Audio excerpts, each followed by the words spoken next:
Thank you, Roxana, for the introduction and for the invitation to come here.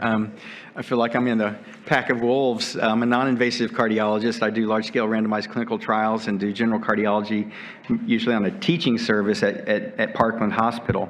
So I got interested as a resident in type 2 diabetes as a cardiovascular disease, and have spent the last 30 years dedicated to linear investigation along those lines. I've had the great pleasure of being involved in the majority of the type 2 diabetes cardiovascular outcomes trials, and now pivoting into the obesity space. So in 10 minutes, I'm going to review 16 years of diabetes research and 5 years of obesity research. And these are my disclosures. My whole career I've spent doing industry-sponsored registration research with global cardiovascular outcomes trials.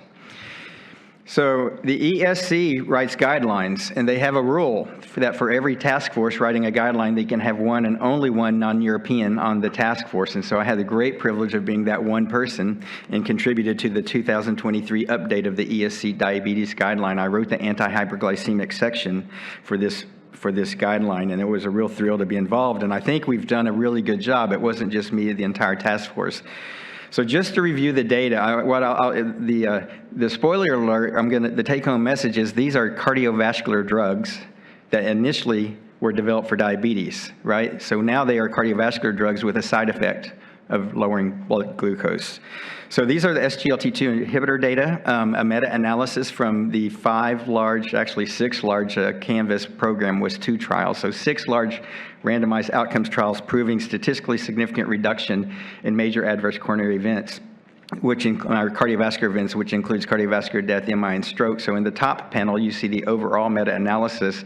It's a modest 10% relative risk reduction across the class with a fair amount of heterogeneity between the drugs.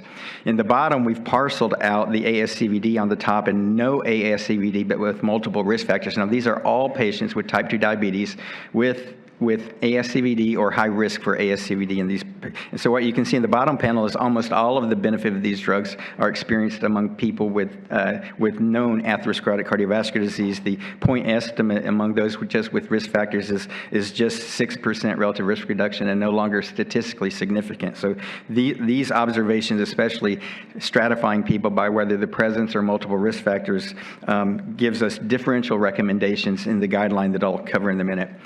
The GLP-1 receptor agonist, even more trials with more compounds. We have 3 in the United States that are presently approved. These are all injectable, presently approved to reduce cardiovascular risk, independent of blood glucose and independent of A1C present and independent of A1C target. Again, these are cardiovascular medications. We should be prescribing them just as often as we're prescribing a statin when people have type 2 diabetes and atherosclerotic cardiovascular disease. So whether you look at 3-point MACE, cardiovascular death as a single component outcome, fatal or non-fatal MI, fatal or non-fatal stroke, every single outcome with atherosclerotic cardiovascular disease is favorably affected by the GLP-1 receptor agonist.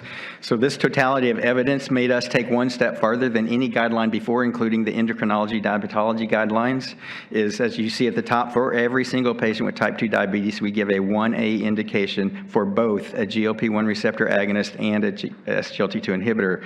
The endocrine societies are still putting an and/or between here, and I believe that's like saying for GDMT for low EF heart failure, we would say use a beta blocker and/or an MRA and/or an SGLT2 inhibitor and/or a RAS inhibitor. We don't do that. These are very different mechanisms proven independently to favorably affect cardiovascular outcomes. So we do believe that this is the cardiologist's responsibility, a level 1A indication, that everybody with atherosclerotic cardiovascular disease. Now I will grant you, I don't get down into the weeds of glucose control. I don't manage blood glucose. I manage cardiovascular risk. And so we are commonly prescribing both of these agents when indicated. And then we step into the obesity realm. And the obesity realm, we now have 3 large-scale randomized trials, 2 in the HFpEF space and 1 in the obesity without diabetes space. So there were 2 trials. These were almost identical in design. These were patients with obesity who also had heart failure with preserved ejection fraction. On the left, patients excluded, patients with diabetes were excluded. And then STEP HFpEF diabetes was all the patients in this trial had type 2 diabetes. There were roughly 600 persons in each trial, and the primary outcomes was a dual primary outcome, exactly the same in the 2 trials. So it was function and feel, so symptom improvement, how far in a 6-minute walk, and also weight reduction was an outcome. And these are the pooled data from these 2 trials that were published in Lancet. This is a really nice publication from this group that kind of put the whole ball of wax into one paper. And so the very similar findings in both of the trials, both achieved their statistically significant positive outcomes in both weight loss and KCCQ clinical summary score. And this is a 7.5-point improvement on symptom score of heart failure. And on the right, you see the body weight. And here you see the walk distance. There's an increase in over 17 meters, 6-minute walk. This is the most dramatic HFpEF improvement in function that we've ever seen. Now, we don't know, is it because people lost weight and they could walk farther because they weighed less? Or was it heart failure improvement? And it probably was a little of both, but this is fairly compelling data that it was heart failure at least to some degree. When you lose weight, your BNP goes up, even without a change in your LVEDP. Adiposity suppresses BNP production.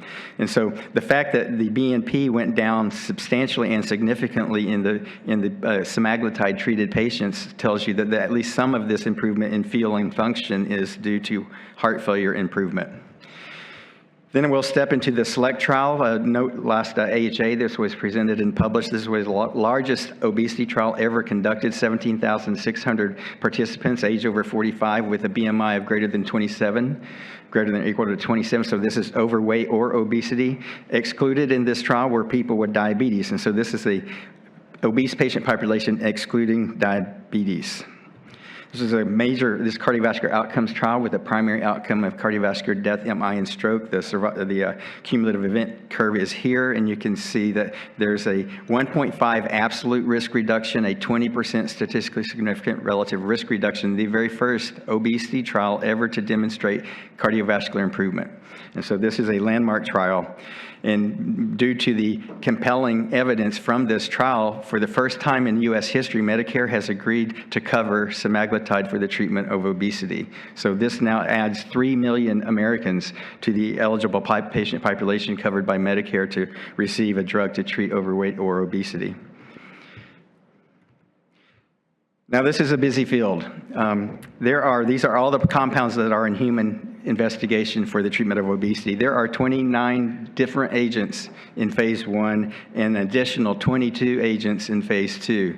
So we have over 50 agents being developed. Some of them are GLP-1, GIP, glucagon receptor agonists, as we already have data in hand, but they're all different mechanisms represented here. So it's a very busy field. So I'll just finish with this. For persons with type 2 diabetes and ASCVD, SGLT2 inhibitors and GLP-1 receptor agonists have a 1A cardiology guideline recommendation. Independent of background glucose treatment, so whether or not they're on metformin doesn't matter. These recommendations hold. Current A1C or target A1C. Just like a statin, these are cardiovascular medications to be prescribed by cardiologists. For persons with overweight or obesity and prevalent ASCVD, semaglutide at a higher dose than the one used for diabetes, 2.4 milligrams weekly, is indicated for cardiovascular risk mitigation. That's now in the product label. And Medicare is covering, anticipate broad third-party payer coverage to follow. So with that, I'll finish. Thank you so much